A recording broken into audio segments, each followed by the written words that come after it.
Everyone treats summer like it owes you happiness. Long days, pool parties, your best life on a loop. So what does it mean when you feel worse? The summer blues are real. It's why summer is one of the busiest stretches of the year for people starting therapy. Therapy is not only for when you're in crisis. Growth therapy is for all the moments when you decide you want more. More support, more clarity, more tools. Mental health isn't a destination you reach. It's something you build, and Grow makes that easier.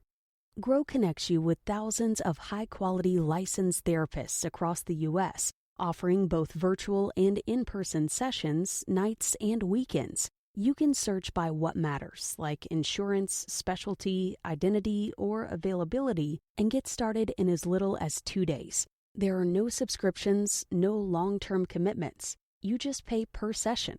Grow helps you find therapy on your time. The therapist you want takes your insurance on Grow.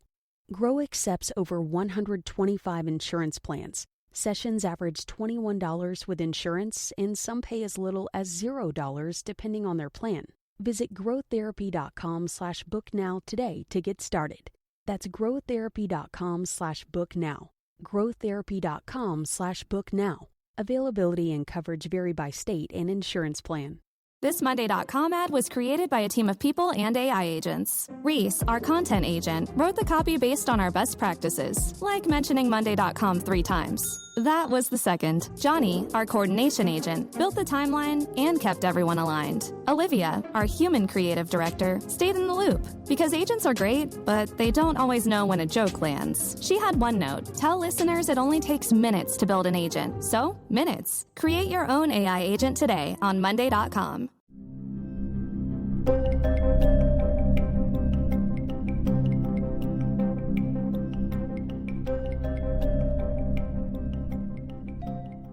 Welcome back to the Secret Passage podcast. I'm your host, Dana Vespoli. And I'm GenXJacky. Welcome, friends. We are going to dive into a timely, controversial, deeply emotional case. That is the case of Lindsay Clancy. I know that Shannon and I covered this maybe a year and a half ago. We're back, though, because now Lindsay Clancy is on trial for the murder of her 3 children. And there's a lot to discuss, and there are a lot of feelings, a lot of conspiracy theories, too.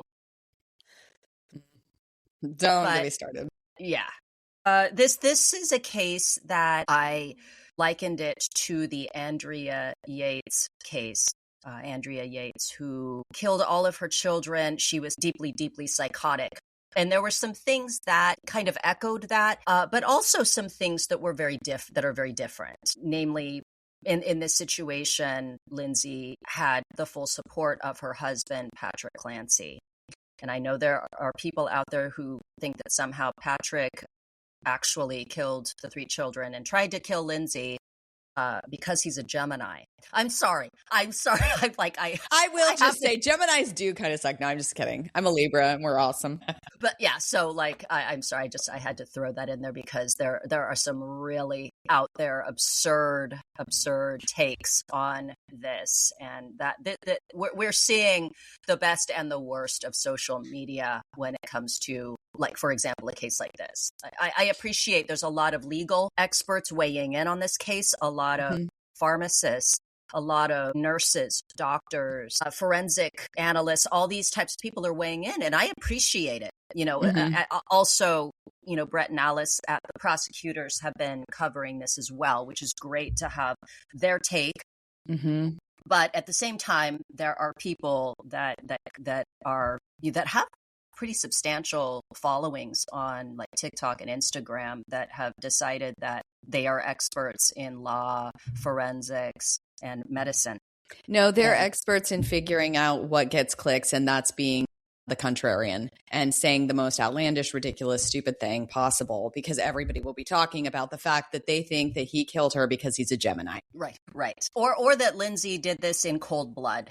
And that is definitely a take. And I know it's hard to have compassion when a mother murders her 3 kids. It's hard because you think about the babies. You think how does something like this happen? And it is awful. It is terrible. Yeah. But that said, let's kind of go over some stuff. There's a lot to discuss, but let's go ahead and I'll do an overview of the case to catch us up. January 24th, 2023, Lindsay Clancy strangled her 3 young children, Cora, 5 years old, Dawson, 3 years old, and Callan, 8 months old, in the basement of her Duxbury, Massachusetts home. She then subsequently slashed her own throat and wrists and then jumped from a second-story window. And this suicide attempt left her paralyzed from the waist down. So now she is wheelchair-bound, which if you're seeing any clips or watching the trial at all, you can see that. So Lindsay Clancy and Patrick Clancy were, by all accounts, a normal, happy couple. They lived in a comfortable, really nice home. Lindsay was a labor and delivery nurse, and Patrick worked in, I think he worked for Microsoft. He was a tech guy. So they bought their house in 2018. It was about $500,000. Patrick earned a substantial salary, and Lindsay was at Massachusetts General Hospital.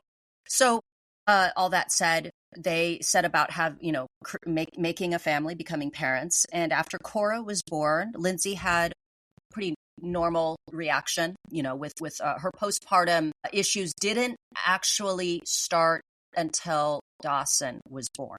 So after Dawson was born, she was experiencing some postpartum issues. She was feeling some depression, and then suddenly she was kind of euphoric. She started to exhibit some kind of manic response after Dawson was born. But it corrected itself, right? Mm-hmm. It corrected itself. Patrick had testified that Lindsay, with proper, diet, exercise, and talk therapy, she was doing fine. Was she medicated after Dawson? No. She was not. So she had been on no medication. I thought at some point she had been given Zoloft, but she was kind of afraid of Zoloft because she was breastfeeding.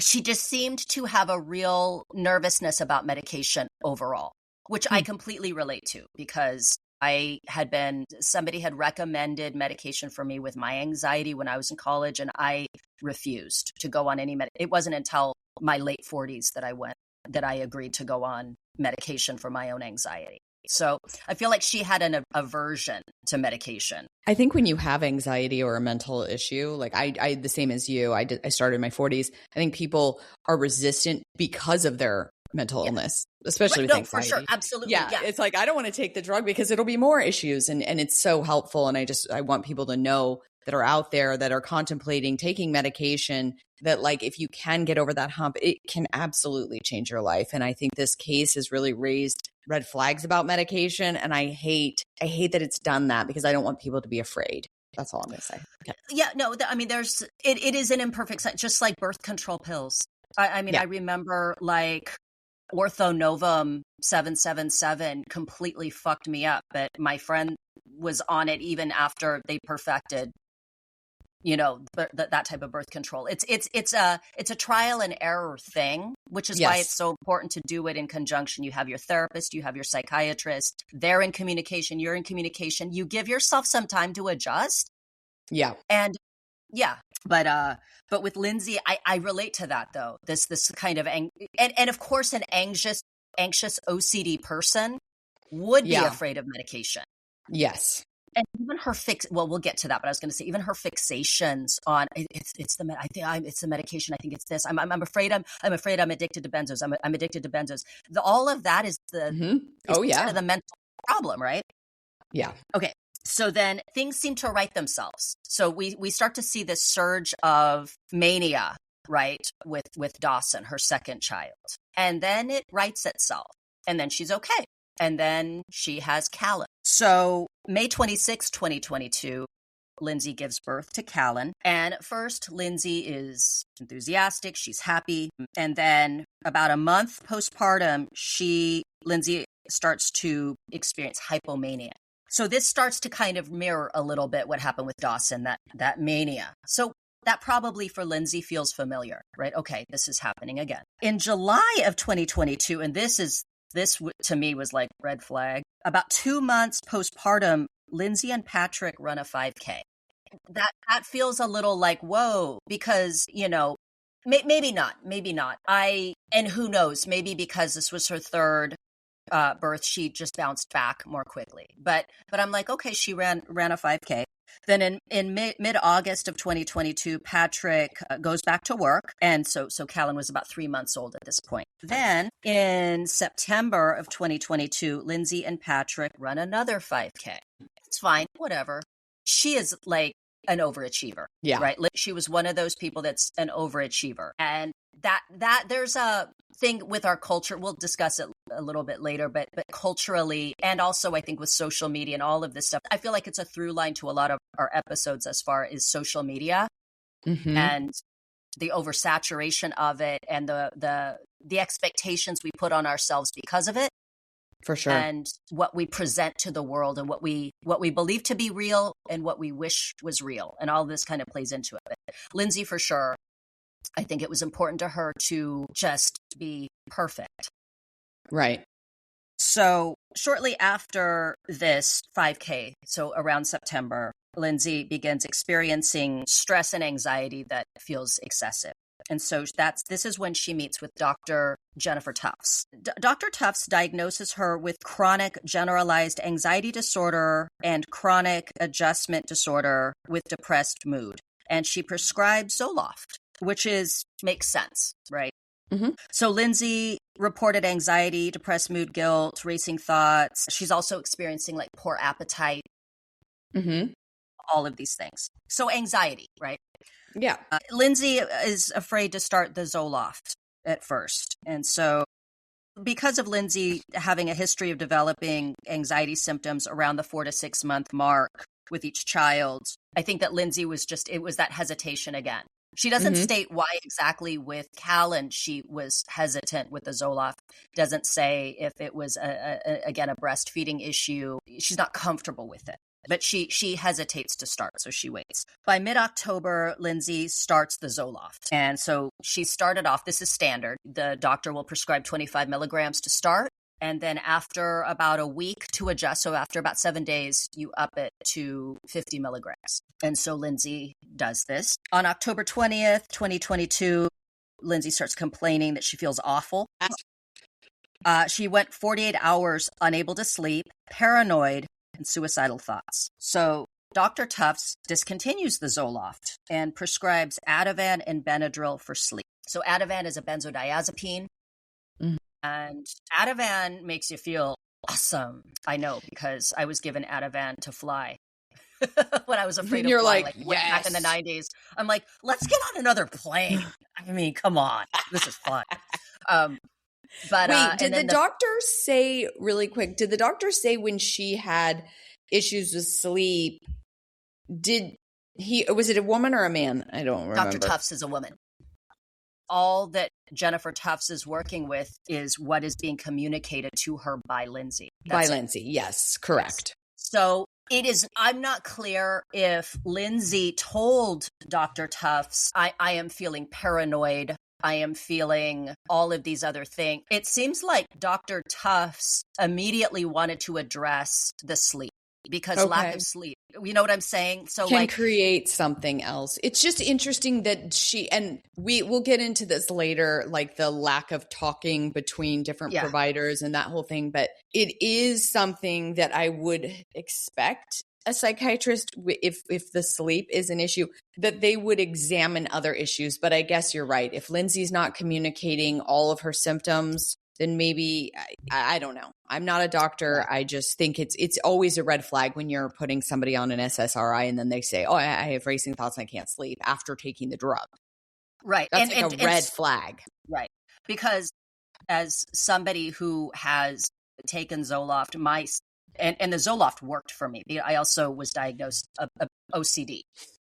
Okay. And so what the Zoloft did for me is I just felt like I was sleepwalking. So as my body was adjusting, I just felt like I was sleepwalking. That was it. I could drive, I could run errands, but like it took a bit for my, you know what I'm saying? Like to be tasked with anything major, I was just like, it's going to take me a really long time to get this shit done. Yeah. So opposite of Lindsay. Yeah. Polar opposite of Lindsay. I had no trouble sleeping. Yeah, which is the expected reaction from those drugs if that is your actual diagnosis. So, right. So, and also, people, I just want to say, if you are given these drugs and you feel like you're sleepwalking, like give it time, because it does usually, if you give it time, like depending on how well the drug is working with you, like you feel back to normal again. Like you're not going to feel in a state permanently of sleepwalking unless it's the wrong drug for you. But yeah. Right. Like you shouldn't feel scared. And you shouldn't feel upset on it. And it sounds like Lindsay was feeling scared and anxious and upset. And so I don't understand. I mean, again, I'm not sure why Dr. Tufts made that determination. I don't know if it was like, let's go ahead and ease you off and give you some Ativan and some Benadryl to help you get some sleep. And then we'll come back to the table. Yeah. So that could be, we don't know. Yeah. On Halloween, Lindsay tells her therapist, who's a colleague of Dr. Tufts, so this is her talk therapist, that she's hoping to be able to return to work soon. Mid-November, Lindsay starts going into a Facebook group for people dealing with postpartum depression, anxiety, and rage. She explains how Zoloft made her worse, and Ativan is the only thing that works for her.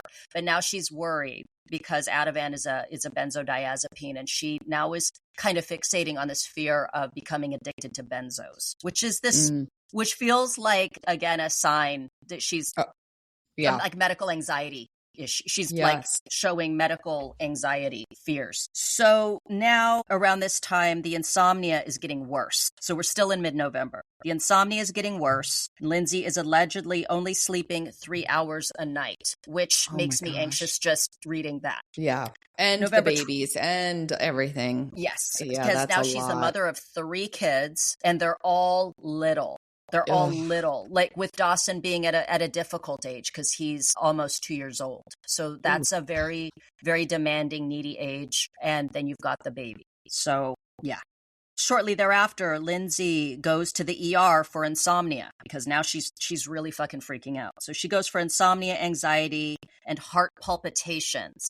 This is wow. She's given trazodone, but it's ineffective even at 150 milligrams. November 20th, 2022, Patrick's mom, Patrick, again, Lindsay's husband, Patrick's mom, who's a nurse, contacts a colleague, nurse Jennifer Paul, a nurse practitioner, Jennifer Paul, who works at South Shore Perinatal Behavioral Health Program, and asks her to work with Lindsay, to please contact Lindsay. And Patrick's mother tells Nurse Paul how her daughter-in-law is scared, overwhelmed, and dealing with all the aforementioned symptoms. So Nurse Paul is briefed on everything. And November 21st, 2022, despite the fact that Lindsay was describing symptoms of mania, racing thoughts, extreme insomnia, fear, and frustration, Nurse Paul writes Lindsay a prescription for 10 milligrams of Prozac, which is another SSRI. So November 23rd, Lindsay tells Nurse Paul she's feeling out of it, disconnected, and really spacey, which is par for the course. If I was Nurse Paul, I'd go, you'll get used to it. November 25th, after 4 days on Prozac, her insomnia worsens. Okay, now this is another red flag left and right. There's just so many red flags. Yeah. Is this the same psychiatrist or the nurse? This is Nurse Paul. Okay, so this is a completely different provider, and this is where there's a lot of issues. HIPAA being a big one. Right. So there is the criticism that has come up by other like psychiatric nurse practitioners that I feel like I agree with, is that there didn't seem to be any continuity of care. That there was no one saying, like Nurse Paul going, what's that?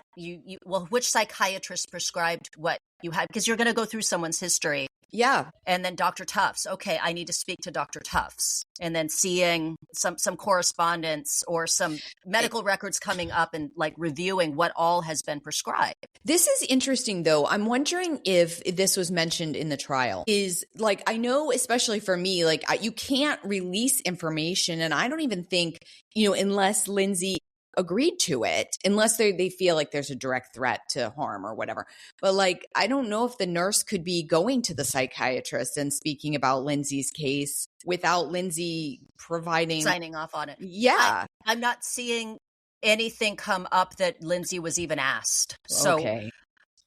Yeah. And I'm not trying to infantilize Lindsay, but I just feel like at this point, she's not all there. No, right, correct. Yeah, she's not sleeping. I think if anything, what Lindsay needed was like a medical advocate. I don't know, like even Patrick's mom to go with her to doctor's appointments or somebody to kind of. I know that Patrick eventually stepped in, but at that point, I feel like Lindsay had already been on such a weird cocktail of shit, and then Patrick has his own issues around a bipolar diagnosis. You know what I mean? Like, yeah. I don't know. It's a little weird, but needless to say, to give Nurse Paul the benefit of the doubt, I'm assuming Nurse Paul didn't know that Lindsay had a bad reaction to Zoloft. Right, because normally when you talk about a drug with your doctor, they ask what you're currently on.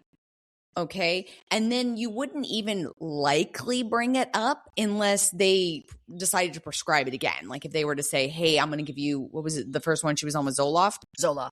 So if the nurse had said, hey, how about Zoloft? And then she might have said, oh, no, I can't take that. I had a really bad reaction. But if that conversation never happened, the doctor doesn't know that there's a potential red flag. And then it's just perpetuating this thing. Okay, we need to we'll get into this because the continuity of care is just so.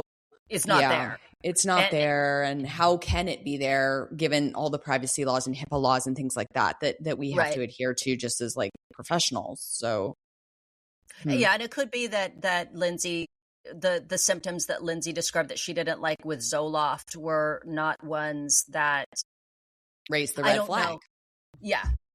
She could just simply say she didn't like it or she just didn't feel right. It didn't work for her. Yeah. But I still hold a little bit of responsibility because if that was ever mentioned, would the provider not ask those questions? Like, you didn't have racing thoughts, did you? Or you didn't do this to confirm that there wasn't something else? I don't know. I'm not a doctor, so it's hard to say, but okay. And hindsight is 2020. We're all looking at this after the fact, so we can all have our own judgmental opinions about these mental practitioners. But at the end of the day, we're only doing this because of what happened. Would we have done it if nothing? You know what I mean? Like nobody would question anything. Okay, I'm sorry. I mean, if anything good can come out of this, if there's any silver lining, it's that now we're having a fucking conversation about mental health, about stigmas around mental health, around maternal health and postpartum issues. And if there's a way to improve, there has to be. Improvements need to be made for everyone involved. Yeah. Okay, so then after 4 days on Prozac, Lindsay's insomnia worsened. So now we're late November. We're at November 25th, 2022. Lindsay's insomnia has gotten worse. Nurse Paul has her discontinue the Prozac and then prescribes 3 different medications, which are, this is wild. Ambien. I can't say enough bad things about Ambien and the weird shit I've done on Ambien. I made phone calls I don't remember. What does it do to your body? You just kind of, is it like Xanax? Like in terms of the effect? It's a sleep medication. Mm-hmm. And I am amazed that it hasn't just been taken off the fucking market. It's a sleep medication. And sure, I went to sleep and did shit while I was fucking asleep. I had gotten, this was in around 2005. I had gotten acrylics, right?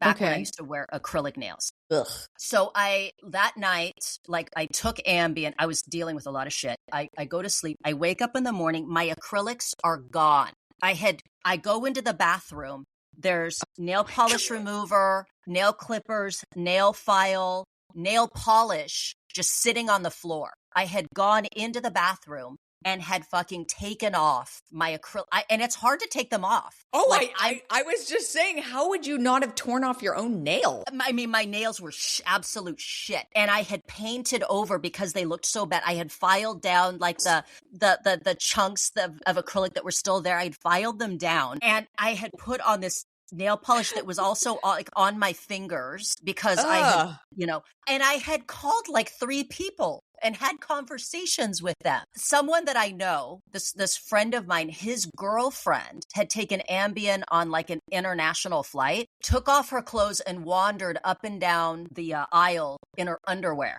completely out of it, just walking around. Flight attendants had to like get her and get her back. And yeah, that's what, so I'm. Okay. Wow.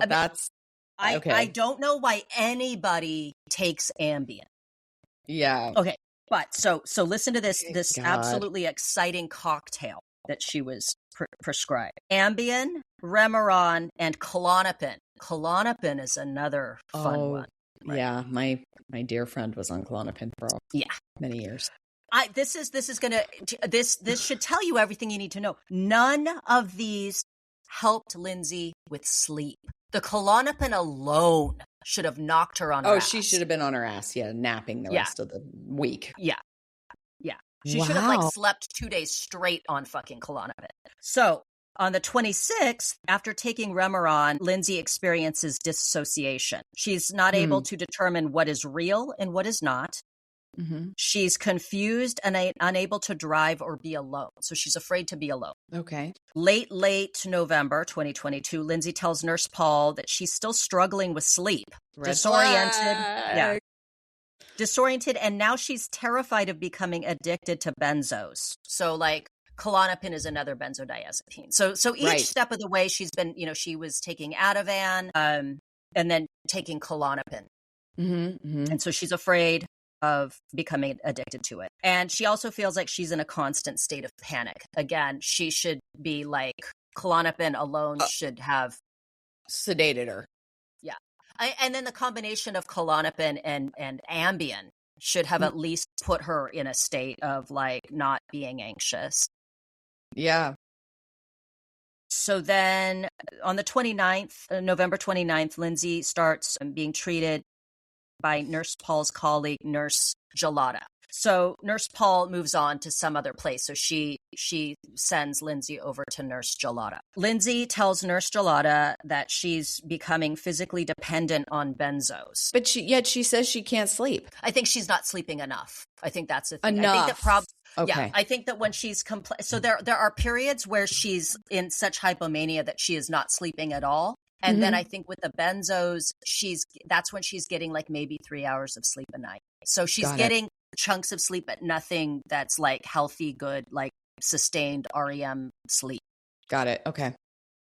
And so she tells Nurse Gelada she's completely overwhelmed. She's got racing thoughts. And at this point, Nurse Gelada concludes correctly that Lindsay has bipolar disorder and prescribes Seroquel.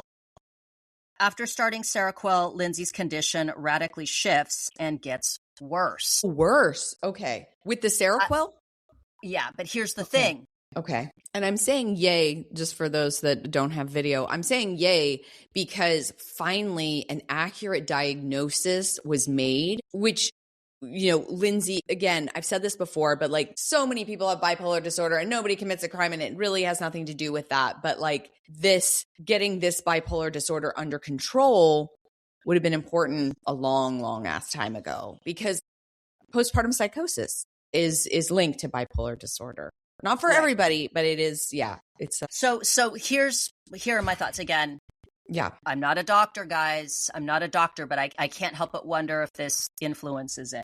Keep in mind that everything I've been kind of going over with you, mid-October, she started the Zoloft, right? Mm-hmm. She's been trying these different cocktails of medications. So now, maybe a month later, Nurse Gelada concludes that she is likely bipolar and prescribed Seroquel. Mm-hmm. So I'm wondering if the Seroquel is reacting to everything else that's been in her system thus far. Did she wean off the other medications or was she just were adding it? So that I don't know. That I do not know. She wasn't on the Zoloft long enough, I think, for it to continue to have like a hold on her, right? Because she was on Zoloft. She went off of Zoloft after maybe about 2 weeks, right? Then she was on Prozac. Yeah. And then she was on the Remeron or whatever that thing was. I'm not even counting the benzos that were and everything in else there also. Medical doctors could weigh in if anybody's listening, or nurse practitioners. Just so everybody knows, for Prozac, it's it says it stays in your system for 5 to 6 weeks after your last dose. And again, if Nurse Gelada doesn't know that she had been on Prozac, so her condition gets a lot worse. Lindsay's does. So we're at the tail end of November here. Apparently, she allegedly speaks openly to Patrick and her own mother about her fears of suicide and of hurting her kids. Mm-hmm. She tells her providers as well, supposedly, that she did. Whose mouth is that coming out of in the trial? Well, Lindsay's not speaking on trial. Patrick's, I assume. Okay. Patrick, but this is where I get confused, because some of this information is also from her civil suit, the malpractice suit. Mm-hmm. So I'm not clear. Okay. And I'm hard pressed to believe that if she is speaking about hurting herself and her kids, that any of these providers wouldn't take that seriously. Of course, I'm not sure if this is how she was feeling during this time. I'm not clear on what she was actually communicating to her providers. Them. Yeah. So now she's talking to Dr. Tufts, her psychiatrist. Dr. Tufts is like, okay, this seems like undiagnosed bipolar disorder. And Nurse Gelada, so now they're on the same page, Nurse Gelada and Dr. Tufts, who are not talking to each other, but separately have come to this conclusion. Mm-hmm. Patrick around this time is like, my wife doesn't have bipolar disorder. And apparently Lindsay was just sort of quiet, like probably just her thoughts are racing and she hates herself and all that, and is like, I don't know anymore what I have. All I know is that I'm worried I'm addicted to benzos. That was like her preoccupation. Yeah. December 2nd, Lindsay tells Nurse Gelada she's lost 15 pounds and has panic attacks, confusion, poor attention for the past 4 days. On the 4th of December, Lindsay calls a suicide hotline, but is told there's no emergency since she has no specific plan to kill herself. Okay. Okay. Well, that's, okay. So just ideation, but not. Yeah. Okay. All right. I mean, that's what she communicated. Right. Okay. On the 5th, Lindsay meets virtually with an Aspire crisis support clinician and is told she does not meet criteria for inpatient treatment because she's not actively planning a suicide. Mm-hmm. It's not clear if she was reporting any of the kind of hallucinations she was apparently experiencing. So there's what Lindsay is communicating sort of now, looking back, and we're not clear on if it lines up with what she was communicating at the time to any of her providers, family, friends, etc. Mm-hmm. On December 6th, Lindsay tells Nurse Gelada that she's still only sleeping about 3 hours per night. So now Lindsay's going weeks with limited sleep to no sleep. She doesn't tell Nurse Gelada about suicidal ideation directly, but does report feeling that something bad might happen. Lindsay did tell Nurse Gelada that she had intrusive thoughts, that she could hurt her children. Nurse Gelada informed Lindsay she did not need to take further action because Lindsay had no specific plan to act on her intrusive thoughts. Instead, Nurse Gelada ordered a plan to increase Seroquel to 400 milligrams and also add in Valium. Patrick tells Nurse Gelada that Lindsay is 10,000 times worse on the Seroquel. So for some reason, the Seroquel, and again, maybe if Seroquel had been prescribed when the Zoloft didn't work, it would be a different story. December 9th, Patrick makes an urgent call to Nurse Gelada, and Lindsay and Patrick report that Lindsay is experiencing panic and suicidal ideation. Nurse Gelada advises to continue taking the Seroquel. On the 13th of December, Lindsay reports remaining deeply depressed, zero motivation, and continued suicidal ideation. December 15th, Patrick calls Nurse Gelada to report that the entire week was really, really bad. All day, every day. Lindsay's not able to get out of bed. Lindsay and Patrick both agree that she should go to Massachusetts General, the emergency room. So all of December, Lindsay has continued to seek help through Nurse Gelada, Dr. Tufts. Dr. Tufts prescribes Lamictal, which is another thing for Lamictal is it is used to treat epilepsy, seizure disorder, and as a maintenance treatment for bipolar 1 disorder to delay their mood episodes. Gotcha. Okay. So again, don't know if the Lamictal was in conjunction with the Seroquel or to replace. Yeah, usually. I think it probably was with both. Okay. Yeah, because they would be doing kind of different things. Okay. Yeah. Escalating suicidal thoughts prompt a visit to Massachusetts General's ER. And there, Lindsay is given a recommendation to McLean for partial hospitalization day program at Rhode Island Women's and Infants Hospital. So they're like, look, you can go to either McLean or you could go to the Rhode Island Women's and Infants Hospital. So on the 20th of December, Lindsay enters the day hospital program at Rhode Island Women's and Infants for postpartum depression.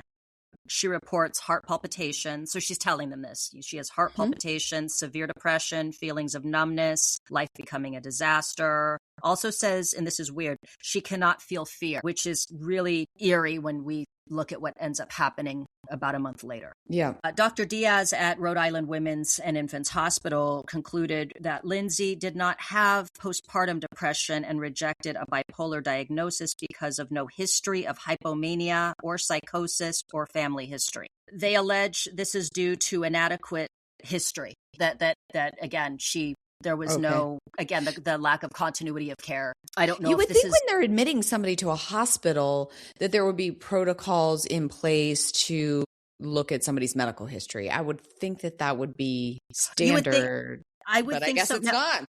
At this particular place, it's like it wasn't going to be an overnight thing. It was like a day program. And then ultimately, Dr. Diaz accepted Lindsay and Patrick's belief that her symptoms were due to over-medication. So here's what I'm wondering. You know how Patrick has a stigma around bipolar disorder? Or it appears that he did. Mm-hmm. I'm wondering if they went in there and right away they were like, you know what? We think she's over-medicated and we don't think that she has bipolar disorder. And then Dr. Diaz is like, you're taking all, because again, like when you look at the list of medications she was prescribed, Dr. Diaz was probably like, yeah. Well, do you have a history of bipolar? No history of bipolar disorder. Okay. And do you think you have bipolar? No, we don't. Okay, then you're probably over medicated. And in that case, there's nothing that I can do for you here. And I'm wondering if that's what happened. Ooh. If that is the case, is Patrick culpable? Yeah. I have thoughts. Thoughts. Yeah. So they felt her symptoms were more pharmacologically induced than actually like purely like depressive. Mm-hmm. Which is a reasonable conclusion to reach. Sure. For all those criticizing the medical professionals on this case. And then allegedly, Rhode Island Women's and Infants reached out to Nurse Gelada, who never responded. And I know that came up in trial and we don't know. Nurse Gelada says she never got a call from them. Rhode Island Women's and Infants asserts that they did reach out. So I don't know what the truth is. Everybody is dogpiling all the providers. And so I'm trying to just give the benefit of the doubt as far as like, I mean, yes, it was a huge misstep. It was, potentially it was a deadly misstep, but if it happened at all. So now, December 29th, Lindsay experiences a surge in suicidal ideation and tells Patrick she needs to go to McLean. So now Lindsay's just like freaked the fuck out. She's like, I need to go in somewhere. Okay. So Lindsay admits herself to McLean on New Year's Eve. And this is very important because prosecution alleges that McLean was a really nice, cushy place for Lindsay to go. Other people, or defense, I think is positing that, or putting forth the claim that during New Year's Eve it's like a skeleton crew of people working there. So Lindsay was not going to get the best care. More to do with timing than anything else. So when she's there, the McLean doctor advises Lindsay to stop the Seroquel and benzos and instead prescribes trazodone for sleep. So again, I don't know if these doctors aren't hearing from Lindsay or whomever that the trazodone doesn't work for her. It hasn't worked thus far. Right. So I don't know what she's communicating to the doctors. I don't know if anything is being communicated. And again, Lindsay this is a woman who is off and on a crazy cocktail of psych meds, and she's functioning on no sleep, and she is caring for the children. I'm not sure how much Patrick was holding on his shoulders. I'm not sure if I know they had a nanny for a very brief period of time that they let go. Mm-hmm. Once Lindsay decided she wasn't going to be returning to work. So I don't know if that it was like a financial issue. I have no idea. I just feel like there should have been an advocate with her to just speak on her behalf. Like here's the list of everything she's taking. This is what she's on now. This is what has worked. This is what hasn't worked. None of that's being communicated as far as like if any of that was shared. With and these you would doctors. think that, again, I'm not criticizing, but like Patrick, he's the one person that can truly attest to what she's been taking and be an advocate for her, because it just seems we'll talk about it. Okay. I'm almost done. All right. I got some. You have thoughts. opinions about old Patrick. I have thoughts and not that he murdered her or the kids. I don't think that at all. But we're not doing this for clickbait. No. But I do have questions, and I don't know if we'll ever have like the actual answers. So now she is at McLean.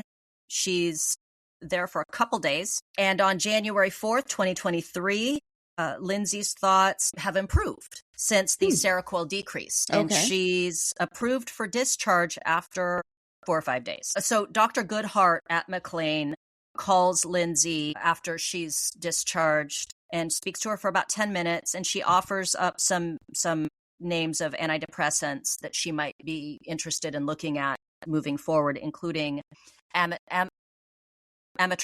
So this is sad because I feel like Lindsay was like, I'm so much better now.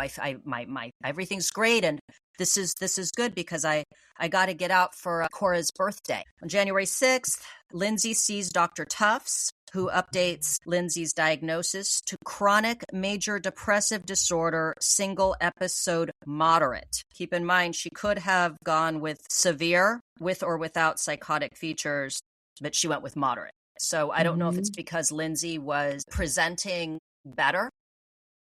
I have no idea. Okay. I know that Dr. Tufts is not a psychic. I know she's not a mind reader. We have no idea what Lindsay actually articulated to her, if she was telling Dr. Tufts, I feel so much better after getting out of McLean. I got off of the Seroquel and it helped. That's what I wonder, if she's like, they decreased the Seroquel, I'm doing so much better. And Dr. Tufts is like, oh, okay, so maybe major depressive disorder instead, Yeah. Then on January 8th, 2023, a prescription for 5 milligrams of Valium, or diazepam, generic for Valium, is filled with instructions that this is to help wean down from benzos. So this is like a tapering program. Mm-hmm. About a week after the McLean discharge, Lindsay's mental health starts to decline again. On January 12th, 2023, Lindsay meets with Dr. Tufts again. By the way, all of these meetings are virtual. So every single meeting she ever had with Dr. Tufts was virtual. It was never in person. Okay. So Lindsay meets with Dr. Tufts. She tells Dr. Tufts she's got low mood, low motivation, and distress about how nothing just seems to be working. So now I think that Lindsay that Lindsay is frustrated because the stay at McLean, albeit short, that had seemed to be beneficial, has like completely gone out the window. And now she's starting to have the creeping, horrible dread coming back. January 13th, a prescription for 150 milligrams of trazodone is filled. So the sleep problems are coming back. January 16th, Lindsay meets again with Dr. Tufts. Lindsay is presenting with a flat affect, and she is prescribed 10 milligrams of amitriptyline, which was Dr. Goodhart's recommendation for her. I don't know if Dr. Goodhart made that prescription or if Dr. Tufts did.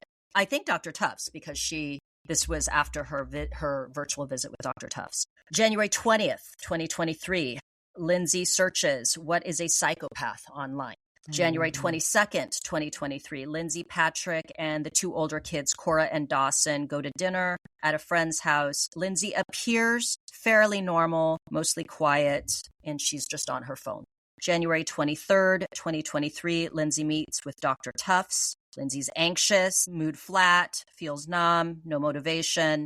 Tufts increases the amitriptyline to 20 milligrams, and Lindsay does not sleep at all that night. And then we know what happens the next day. Ooh. So that is a breakdown of the timeline of her symptoms and the medications. Crazy thing is that day, the day of the murders, was Lindsay's best day, according to Patrick. That she had taken Cora to a pediatrician visit, was texting with Patrick. Patrick was sending her funny pictures of the other kids. Lindsay was sending pictures of Cora and had said, hey, why don't we just order in, or why don't we just get food to go and eat at home? Cause I haven't made anything. And Cora was having, I think it was like tummy trouble or something, because then Lindsay has Patrick go to the pharmacy. So we know everything leading up to then he comes home and she has killed the children and attempted to kill herself. But I don't, maybe, and again, this is just my personality. It's all the true crime and horror and shit that I consume. I would just feel really weird with everything that Lindsay had been going through, to the point that she had been hospitalized in a mental facility, that she was at various times over a short period. The time between October to January was very short. It's 3 months. 2 months. Yeah. Mid-October to mid-January. A lot fucking happened. She had been, if not to her providers, but to Patrick, had been saying, I'm scared I'm going to kill myself. I'm scared I'm going to hurt the kids. She's clearly not sleeping. She's on this crazy mix of medications, going to the emergency room on 3 different occasions in that span of time. I would be afraid to leave her alone. Absolutely. I mean, yeah, when you put it like that it's like 3 months is such a short, it's a drop in the bucket. It's just no amount of time. And why wouldn't you be more on red alert? Was this a really traditional type of marriage not in the way that Andrea Yates's was? Sure. Because No. Yeah. But I know she had a career, but was he kind of one of those men that's sort of like, the women takes care of the children in the house? Was he kind of like that, or was he involved? I didn't have that impression. I know that he was working from home to help. Okay. So, and his wife now is a pretty esteemed doctor. And a career woman. So I don't think that it was terribly traditional. I'm not excusing this behavior, but meaning that if he was, how there's some marriages where the one person just handles all the finances and the other person has no clue. Sure. That's why I'm just curious, why was there such a lack of involvement in terms of advocating for her if your wife is telling you that she's going through all of this? Why you're not? It seems like he was the most vocal about saying she didn't have bipolar disorder, but what about everything else? Yeah. He had no problem saying that, but yeah. My wife doesn't have bipolar disorder. God forbid. What a horrible thing. Yeah. Ooh, don't say that. That's like a slur. Yeah. He definitely sounded like... Right. As she's saying, hi, I'm having auditory hallucinations. I want to die. I can't get out of bed. There are things that I don't fucking understand. And again, to be a fly on the wall of their house, they really were presenting a united front for everyone. But I do wonder if behind closed doors there were fights and stuff. I'm curious about that because I don't understand why. And again, I know that they were financially comfortable. I don't know how well off they were, but I just feel like keep the nanny and have her work in conjunction with Lindsay. Don't leave Lindsay alone until she's actually better, until she's gone 3 months totally feeling good, feeling good. And that these horrible symptoms have resolved, because there was no point at which it seems like she was getting any adequate sleep. Like lack of sleep alone, not even talking about everything else, will make you crazy. Yes. That will make you insane. And that's not including everything else that she had going on. There was this great sleep guy. There was a podcast, but he talked about how people underestimate how dangerous lack of sleep is. Like, for sure. Yeah. There's a reason why we have to sleep to repair, just all of that. But you will go insane on no sleep. And she was going with minimal sleep and sometimes periods with zero sleep for 40. I can't imagine not sleeping for 48 hours and having 3 children, Yeah. I can't even go if I get 5 hours, I complain. Oh yeah, same. Yeah. I'm like, I'm never going to make it. Yeah. So I wonder how much of an advocate Patrick actually was to Lindsay. And I'm sorry, because like you said earlier, he lost everything. He lost his family. He lost his children. Everything changed. And I know that hindsight is always 20/20, but I just find it odd that seeing your wife struggle and suffer as much as she was, and not saying, "Yo, we need to get someone in here. We need somebody like maybe a nurse to." You pay a nurse to come. His mother was a nurse. Like he had a resource right there. Like, yeah. And I'm not saying that the mother had to come and live with them, but she could have recommended like someone that to like move in and recognize that Lindsay was in a mental health crisis.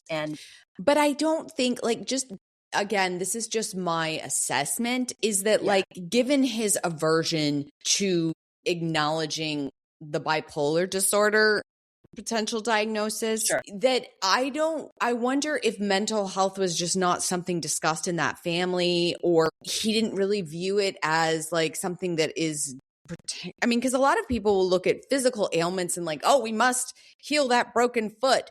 But if somebody's having like psychosis, well, it's just in your head, big deal.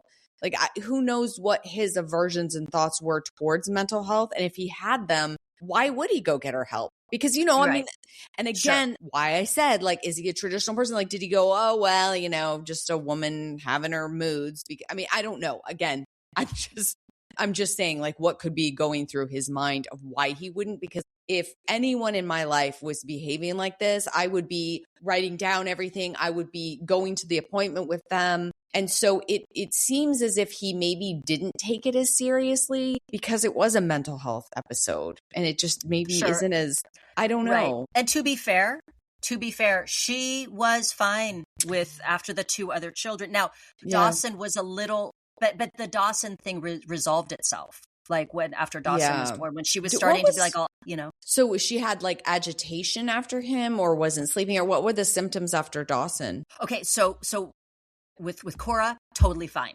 Okay. Right? Like the normal, everything was okay. After Dawson, she was having hypomania, like a little manic, like where it wasn't, she was compulsively cleaning and appeared like OCD, and then was like a little anxious about like, oh shit. And then she kind of, she went into a depressive state. Okay. Like, so she was like this and this, which bipolar. Yeah. Bipolar. But then leveled out? It leveled out. So what happened is she talked to a doctor, and they were like, let's get you some Zoloft. She was like, no, because I'm breastfeeding. I feel I don't, let me see if I can get it under control. Yeah. And they were like, okay. And then she did. And then everything was okay. So I don't know if this is a case of Patrick is just like, well, no, it can't be this because she was fine with the other 2. Do you know what I mean? So maybe there was a little bit of an expectation that she will go back to normal because she did before.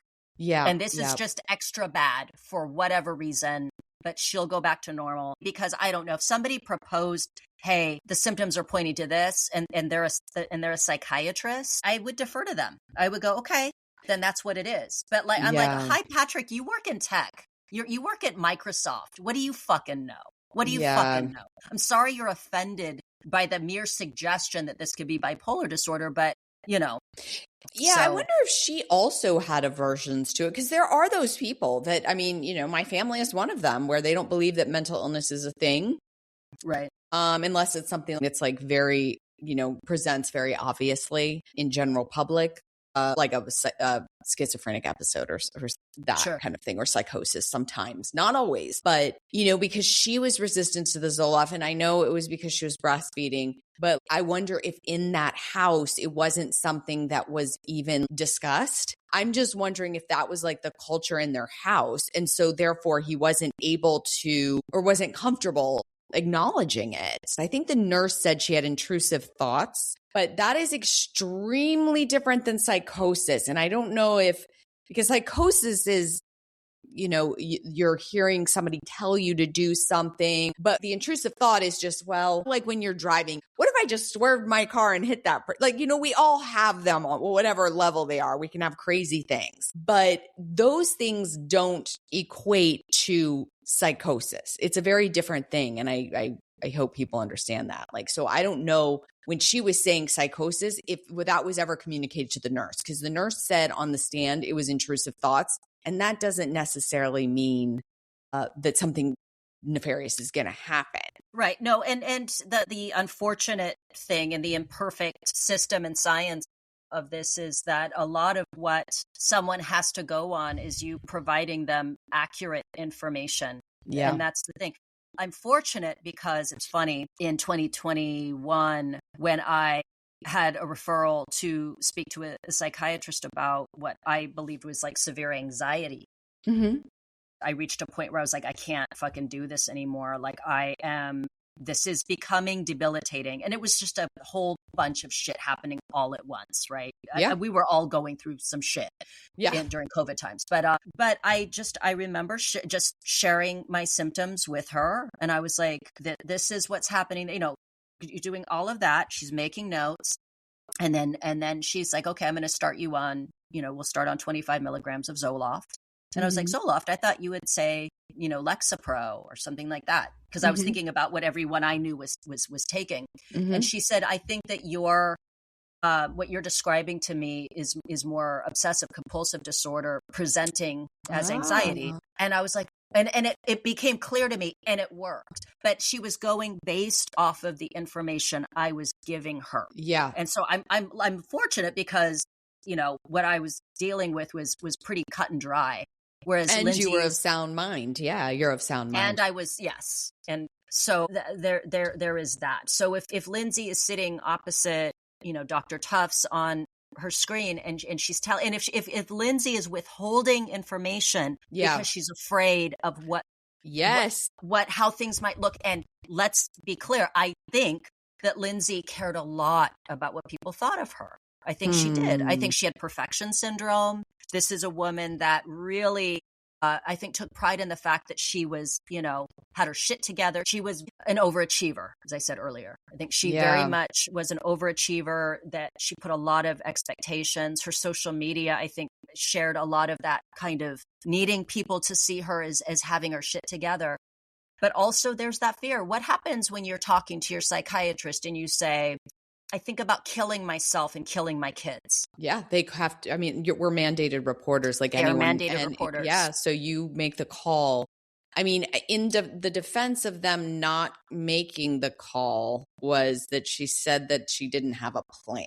Because if somebody's threatening suicide without a plan, you don't have to make the call. Well, so this is where it's difficult, because she expressed intrusive thoughts, fears that something bad was going to happen to her kids. But I don't know if she articulated that she would be the person hurting her kids, or that she's just having that the fear that, like the world is going to end and my kids are going to die, or someone's going to hurt my kids, or these types of things. There's a big difference because yes, that doesn't imply intent. Yeah. So it could be that she's trying to communicate subtly that she worries that something bad might happen, and that it's enough that she's worried that something bad might happen to her kids, even if she leaves herself out of the equation of being the person responsible, because she can't bring herself to say it. Again, in part because there's a huge stigma around women and hurting their kids. And maybe her not getting her kids back, maybe her thinking that, it'll be okay because Patrick's here. Patrick won't let that happen. There's so much that I think, and it's such a limited scope of what a provider can do for you if you're not being completely transparent with them for whatever reason. Well, Lindsay was, But why would you want to be transparent? Like I think this is where it's important, is that like there is that mandated reporter aspect that most people, I mean, it should be communicated to the patient, but how hard would it be to say to somebody, I'm thinking about killing my kids. I don't have a plan though, and not assume that everything is just going to topple over. Like you said, I mean, kids getting taken away, you get institutionalized, your whole life is over. And it maybe is just an intrusive thought. It's not actually psychosis. It's not actually intent.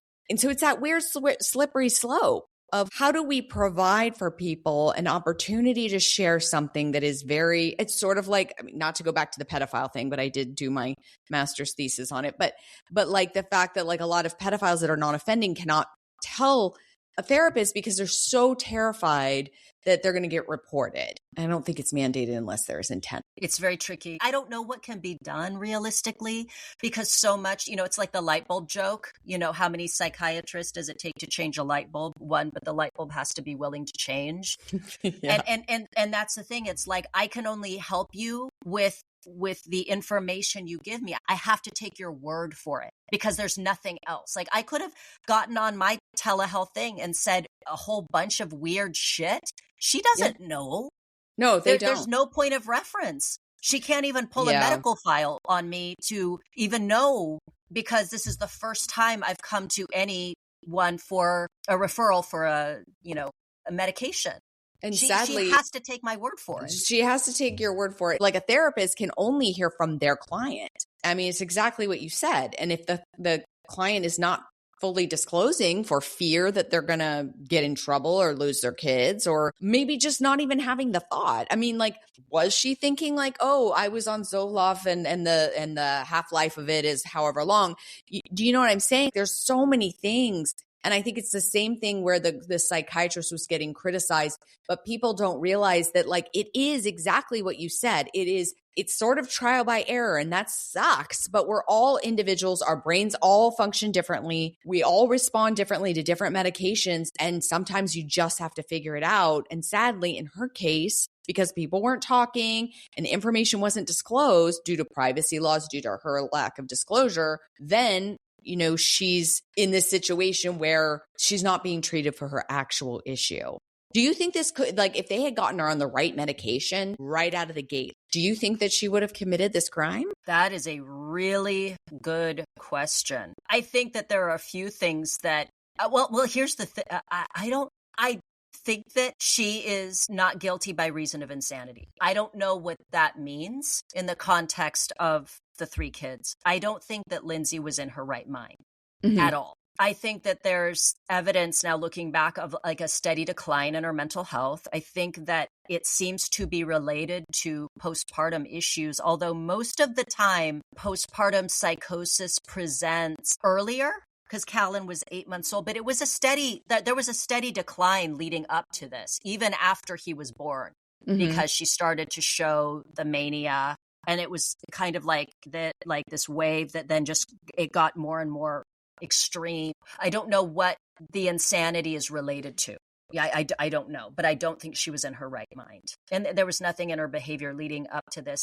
So I don't know. I'd like to think that after the Zoloft and the sign that the Zoloft wasn't working, and that her reaction to the SSRIs was really bad. Mm-hmm. Getting her on bipolar medication would have helped. So let me put it that way. I think that had she been diagnosed bipolar early, like right away, and also had been working in conjunction with a talk therapist that would regularly, confer with Dr. Tufts, I think that she would have been fine. But also, it's so much that, and then also if Patrick and Lindsay, I don't want to put this all off on Patrick. I know he's not a mind reader either, although he lived with her and slept right next to her. I feel like, yeah, sorry. You're going to see the behavior more than anyone else. More than anyone else, having someone taking it seriously enough to have someone stay in the house or to come during the day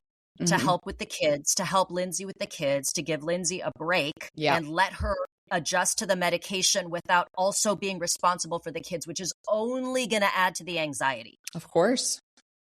Patrick should have had as much pull with the household as Lindsay, as far as I'm sure that Lindsay was like, no, we don't need to do this. If Patrick could have put his foot down and said, no, we do.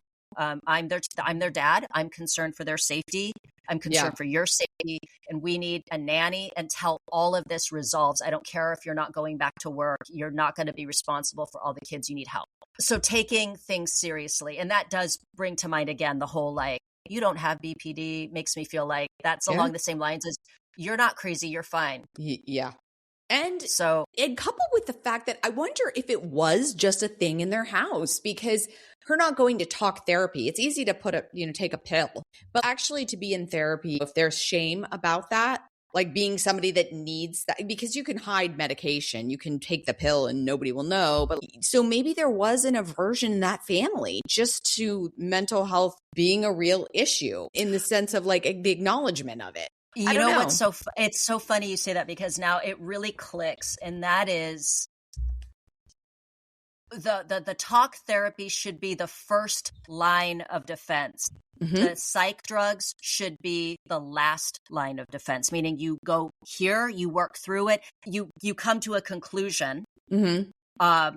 Okay, you know what? Let me refer you to a psychiatrist, because I'm hearing these things. Somebody that Lindsay can go to a judgment-free zone of, this is how I'm feeling. I'm not sleeping. I'm having trouble. Patrick doesn't take things seriously. I'm afraid to tell him how I'm. Things where you can really disclose so much of yourself in the safety of a room without your husband present, and just speak freely. But you always should work in conjunction. It should never just be about the pills. And at that point, I feel like it's a sign of Lindsay's kind of mental health decline, because she became so fixated on pills. And that what was going wrong with her was the pills, not her, but the pills. The pills are to blame. Please help me with these pills. Give me different pills. Now I'm dependent on pills. Like, everything was about the pills. Yeah. So I'd like to think that had she stayed with the talk therapist, worked in conjunction with a psychiatrist, and had support at home, if all of those things were in place, I don't think that this would have happened. Yeah. That's kind of where I land. I could be wrong, but those are my feelings about it. But I have one more question for you. Yeah, sure.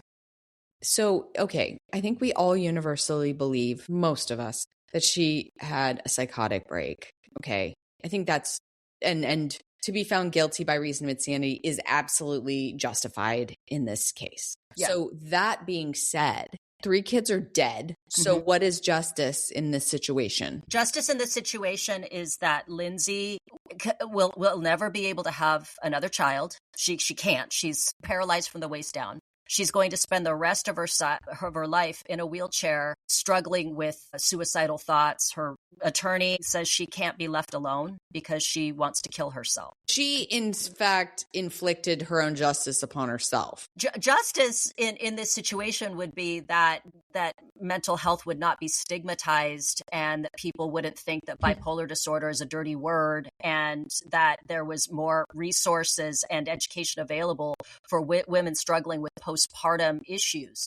That's where justice is. This is a symptom of a broken system. and that's sad. And anybody that hates Lindsay, it's like nobody hates Lindsay more than Lindsay fucking hates herself. I'm sorry. Yeah. And it's really fucking sad. And she did love her. Like everyone up on the stand that prosecution has spoken to, even Patrick, who is divorced and has moved on with someone else, does not think that Lindsay was a shitty mother. She was a good mother. She loved her kids. And it's hard to reconcile what she did with the type of mother she was, which was a really good mother. The nanny, who has no dog in this fight, said she was a good mother. She left detailed notes of things that were really helpful with care for her kids. Everyone thought she was a good mother. The pediatrician, the teachers, friends, family.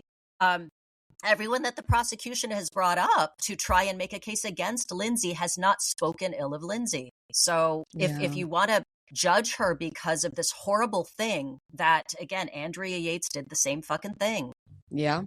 There's a woman who is advocating for Lindsay that's a doctor that almost killed her kids, that wrote a memoir about her experience of postpartum psychosis and can speak to it in an eloquent way.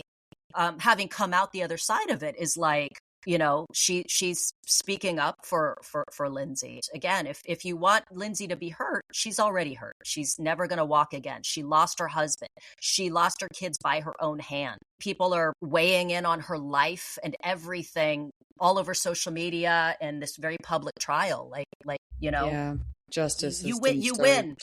Yeah, you win. She is going to spend the rest of her life miserable, wondering what she could have done differently, wishing she could have done something differently. And her husband has moved on to like this new and improved Lindsay Clancy clone. So I'm sorry. Like that's really shitty. I'm like, Patrick, his wife, dude, she looks just like, look her up. She looks like Lindsay, but she's like a doctor. And her family has a lot of money, and he's living on like the Upper East Side in New York, and she's going to have a baby. He's having another. Oh my God. I think I'm not totally sure. I might have just thrown that out without any backup, but he's married and he gets to move on with his life. And again, that's not to say like, I don't know if you ever move on from that. Yeah, exactly. Yeah. He's got a new lease on life, and Lindsay does. And that's wonderful that he can, because he can losing everything in one day, I can't imagine. I don't have kids, but just the thought of losing my husband would destroy me. You know what I mean? So it's like he's losing his wife. Basically, he lost her, and their 3 kids that he presumably loved very much. And his marriage and life as he knew it was gone within that trip to the store. That's a big one. That's heavy.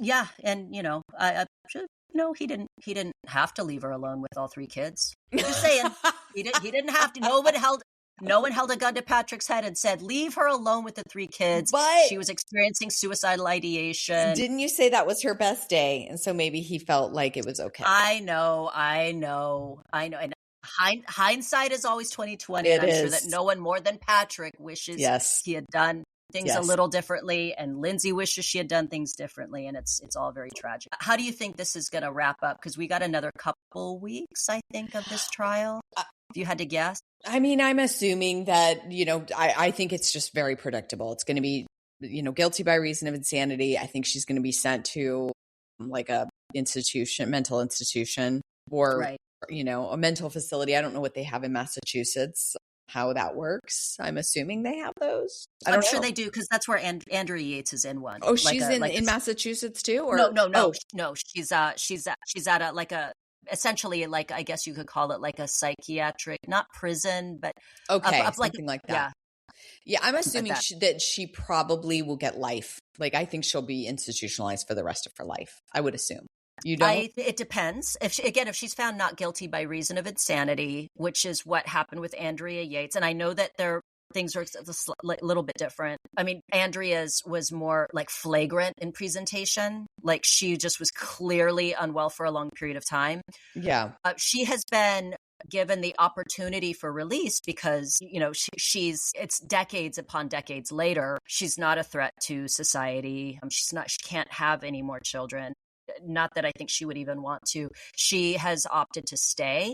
Mm-hmm. So with Lindsay, it's possible that way down the line, I mean, dude, Lindsay's not a danger to anybody but herself now. Well, that's what I'm thinking is she'll get, and then she'll successfully probably kill herself, which is so sad. But I mean, unless she's under 24-hour surveillance, but I don't know how that could be managed. Yeah. Someone had said, and I don't know how true it is. I just saw a comment, and it was very curious because I thought it was a valid question, which is, let's say she's found guilty just of, murder, 3 kids, and is sent to like a regular prison.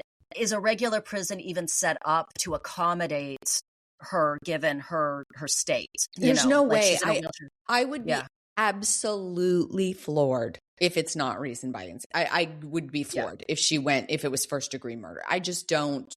I know they're trying to establish that like she planned this and all that nonsense. You can have psychosis and have compartmentalized thoughts and be organized. Well, yeah. So I don't understand what the reach is there. It made no sense to me when they were like, oh, it's premeditated because she looked at the times of how long he would be at the store so she could determine if she could kill them. And I'm like, people with psychosis can still have these thoughts. That doesn't necessarily mean that they're not in a. It's such a dumb reach. Okay, I'm sorry. No, it's true. It's true. Yeah, and it's what's the word? It's intermittent. It's not like this consistent thing. People also think that if you're in a psychotic state that you're like, blah, like just running around, acting completely crazy. Yeah, I don't know if you've ever watched people with episodes of psychosis. Like some people on YouTube have done it, and it's fascinating because it's very difficult to tell. Obviously, unless you're having a conversation, and then of course there's things being said, like the FBI is sitting outside my door and they are watching me and surveilling. Like unless they're saying something completely outlandish, like it often is hard to tell. Unless you're having an actual conversation with somebody. It's funny because there have been situations where the prosecution seems to almost like there's like contradictions. Like Dr. Diaz from Rhode Island Women's and Infants said, yes, I agree that you're over medicated. And so I'm like, well, which one is it? Is she over medicated and crazy and committed these murders, or was she in her right mind and committed these murders? Because do you know what I'm saying? Like with the prosecution, I'm like, I feel like they're cornering themselves with these different people they're bringing up. So I don't like how the providers are being maligned. No, it's not fair. I don't want them to lose their careers. I think that they were doing the best that they could given what they had. Now, where I do have some questions, and again, I'm not a provider, I can't speak to this. I'm not clear on, and again, the criticism about the continuity of care that comes up that feels absolutely like it's a valid complaint to have about this. It's like, why was there no continuity of care? How is that determined? I mean, is it automatically that when someone is in your care, you have access to their? No. Okay. I actually wanted to reach out to one of my clients' other therapists because I wanted to get some information on something. And my client have to sign an ROI, release of information, on me even reaching out to the other therapist. But then the other therapist also has to sign a release of information acknowledging that they're even treating this person. So like both parties have to consent to releasing information. So I couldn't just willy-nilly go to another therapist. They would have to acknowledge, or their client would have to acknowledge that they're being treated by them. Otherwise, it's a breach of confidentiality. So I couldn't even go to another therapist, even if I had a release of information and say, hey, I'm working with your client. She signed a release. They can't admit that they're even seeing her unless she also signed a release with them. So it's very controlled in terms of information. You can't get information unless the client signs off on that. And so when Lindsay's seeing a psychiatrist, a nurse, another nurse, a therapist. She's seeing all these people. And I think there was a doctor in there or something.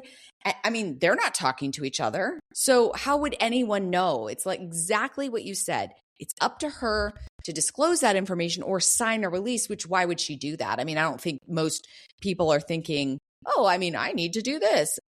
Oftentimes you'll get the paperwork that says, what doctor are you willing to release this information to? I don't know when you go to the appointment if you've noticed that, but like you can sign that off. Who knows if she ever signed that? But again, they're never going to talk to each other. Like that's just not how it works.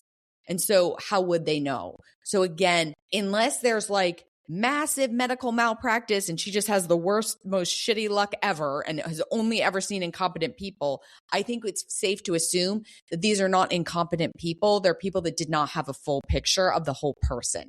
They were just looking at what they were dealing with in that moment. And that's really unfortunate. And there should be something, but we have so many privacy laws that it's hard to, you can't disclose somebody's medical information. You just can't. Right. And then, of course, you've got her dealing with paranoid delusions. So she probably didn't want to. No. She was probably like, I'm going to control the information. What if they try to put me on something? I'm addicted to. She was really holding on to this addiction to benzos. So she's already on no sleep, dealing with delusions probably about her situation and wanting to control the information she's giving. Yeah, it's not fair. I hope that I feel so bad. I feel bad for these providers that had to get up on the stand and they're just getting they're getting pummeled. The defense is being a dick. I'm sorry, but they're just being absolutely ruthless and disrespectful because it's not like a cancer diagnosis where you have the proof in the medical, the MRI, the blood work, all that. You see the tumor so that you can make an assessment like these, exactly what you said. They are solely relying on what she tells them. So it's not a science that's perfect ever, ever, ever. And so it's super unfair that they're being treated like this and God, I hope they don't lose their jobs, but they're getting sued in civil court. But they have like their malpractice insurance. I know, but you don't want that ding on your record. I mean, when you look for a doctor, if you see that they have like medical malpractice suits, like I'm not going to go see that doctor. Yeah, that's true. I know that Lindsay's defense is being really mean, but I will say that I would want Kevin Reddington in my corner as a defense attorney. He's doing, he is a fucking pit bull out there. He's a pit bull. Yeah. Okay. This was tough one. This was, my head hurt last night. I was like, oh, geez. Mm-hmm. Well, again, this is a controversial topic. Let us know your thoughts, guys. What do you think? And as always, please leave us a 5-star review. Follow us on Instagram at Secret Passage Podcast. You can email us any recommendations, any notes, any corrections you might have at secretpassagepodcast@gmail.com. And please join our Patreon where we have exclusive content. And we will see you next week, friends. Thank you. Namaste. Namaste.